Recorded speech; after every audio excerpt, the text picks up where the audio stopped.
আসসালামু আলাইকুম। আশা করছি সবাই ভালো আছেন ইনশাল্লাহ।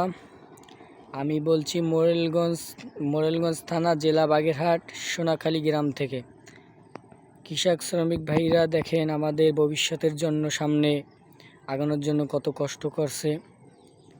তারা মাঠে ঘাটে কাজ করতে আছে, ধান রোপণ করতে আছে, বীজ রোপণ করতে আছে, সুন্দর কাজবাজ করতে আছে। সবার জন্য দোয়া রাখবেন। আমাদের মাঠে ঘাটে যেন ভালো ধান হয়, কৃষক শ্রমিক ভাইদের মুখে হাসি ফুটানো যায়, তার জন্য সবাই দোয়া রাখবেন ইনশাল্লাহ।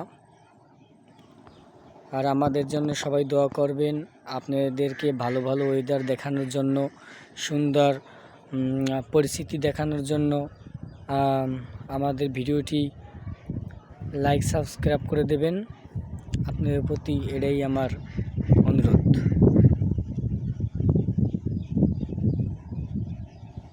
খুবই সুন্দর দেখায়।